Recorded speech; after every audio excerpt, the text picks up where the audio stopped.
السلام علیکم ورحمۃ اللہ تعالی وبرکاتہ۔ وعلیکم السلام ورحمۃ اللہ وبرکاتہ۔ نحمدہ ونصلی ونسلم علی رسولہ الکریم، اما بعد۔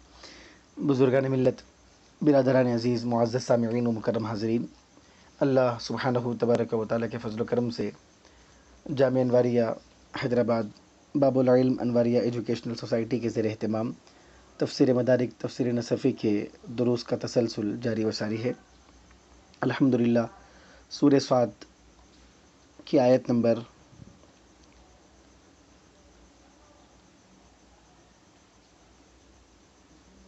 23 تک الحمدللہ ہماری تفسیر اور اس کی تشریح مکمل ہو چکی ہے۔ آگے بھی آیت کا ایک مختصر سا حصہ آپ نے اس کی تلاوت کو سماعت کیا اور اس کی تفسیر کو سماعت کیا۔ اللہ تبارک و تعالیٰ نے ارشاد فرمایا، حضرت داؤد علیہ السلام کے کلام کو اللہ تعالیٰ نے نقل فرمایا، قال لقد ظلمك بسؤال نعجتك الى نعاجه۔ حضرت داؤد علیہ السلام نے جب ان دونوں کی بات سنی تو آپ نے فرمایا، یقیناً اس نے تمہاری دمبی کو اپنی دمبیوں سے ملانے اور اضافہ کرنے کا جو سوال کیا ہے، اس طرح کر کے اس نے ظلم کیا ہے۔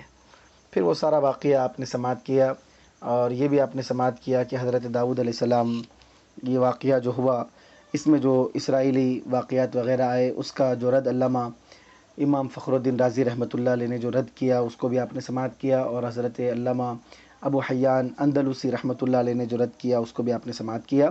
اور یہ بھی آپ نے قاعدہ سماعت کیا کہ اسرائیلیات، یہودیوں نے اسرائیلی روایتوں کو پھیلا دیا، اور اس قدر انہوں نے اس کو پھیلا دیا کہ زبان زد خاص و عام یہ ساری چیزیں ہو گئی، اور بعض تفاسیر میں یہ چیزیں آ گئی۔ بس اوقات سبقت قلم کی وجہ سے اور توجہ نہ رہنے کی وجہ سے اس قسم کے معاملات ہوئے۔ اور میں نے یہ بھی آپ کے سامنے عرض کیا کہ اسلام کے خلاف جو دشمن ہیں، اور اسلام کے جو دشمن ہیں اور اسلام کے جو مخالف ہیں، اور جو دین اسلام کے ساتھ سازشیں کرتے ہیں، انہوں نے اسلام کی کتابوں کے ساتھ اور بزرگان دین، اولیاء اللہ، بڑے بڑے علماء، ائمہ کی کتابوں کے ساتھ بعض مقامات پہ چھیڑ چھاڑ بھی کیا، اور اس میں وہ دخیل بھی ہوئے، مداخلت بھی انہوں نے کی، اور بعض چیزوں کو اپنی طرف سے اضافہ بھی کیا۔ تو بہرحال جہاں بھی اس قسم کے معاملات آئیں گے تو الحمدللہ اللہ کے فضل و کرم سے اللہ تعالیٰ کی کتاب موجود ہے، اور اس کے پیارے حبیب پاک صلی اللہ علیہ وسلم کی پیاری سنت مبارکہ، احادیث مبارکہ کا ذخیرہ موجود ہے، جس پر بڑی محنت کر کے ائمہ محدثین نے کڑی محنت کے ساتھ، مشقت کے ساتھ جن احادیث مبارکہ کے ذخیرے کو جمع فرمایا ہے۔ ہم قرآن اور حدیث پر ان چیزوں کو پیش کریں گے، اور جہاں بھی کوئی بھی ایسی بات جو قرآن و حدیث کے سے ٹکرا جائے گی اور عقل صحیح سے ٹکرا جائے گی، ایسی اسرائیلی روایات اور ایسی روایتوں کو ترک کر دیا جائے گا، اس کو چھوڑ دیا جائے گا۔ اللہ تبارک و تعالیٰ اب آگے فرما رہا ہے، وَإِنَّ كَثِيرًا مِّنَ الْخُلَطَاءِ لَيَبْغِي بَعْضُهُمْ عَلَى بَعْضٍ إِلَّا الَّذِينَ آمَنُوا وَعَمِلُوا الصَّالِحَاتِ وَقَلِيلٌ مَّا هُمْ وَظَنَّ دَاوُودُ أَنَّمَا فَتَنَّاهُ فَاسْتَغْفَرَ رَبَّهُ وَخَرَّ رَاكِعًا وَأَنَابَ۔ وَإِنَّ كَثِيرًا مِّنَ الْخُلَطَاءِ الشُّرَكَاءِ وَالْأَصْحَابِ لَيَبْغِي بَعْضُهُمْ عَلَى بَعْضٍ إِلَّا الَّذِينَ آمَنُوا وَعَمِلُوا الصَّالِحَاتِ المستثنى منصوب وهو من الجنس، والمستثنى منه بعضهم، وقليل ما هم ما للإبهام وهم مبتدأ، وقليل خبره، وظن داود أي علم وأيقن، وإنما استعير له لأن الظن الغالب يدان العلم، أنما فتناه ابتليناه فاستغفر ربه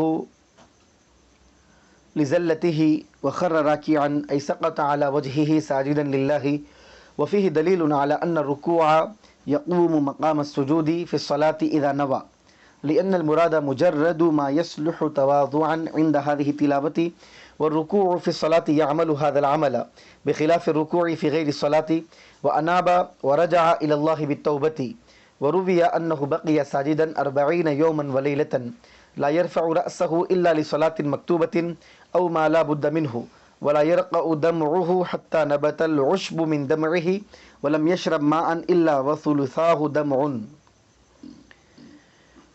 حضرت داؤد علیہ السلام یہ فرمانے لگے، وَإِنَّ كَثِيرًا مِّنَ الْخُلَطَاءِ لَيَبْغِي بَعْضُهُمْ عَلَى بَعْضٍ، اور بے شک بہت سے شریک لوگ جو آپس میں ایک دوسرے کے ساتھ کام کرتے ہیں، کبھی ان سے ایسا ہو جاتا ہے کہ وہ ایک دوسرے پر زیادتی کر جاتے ہیں،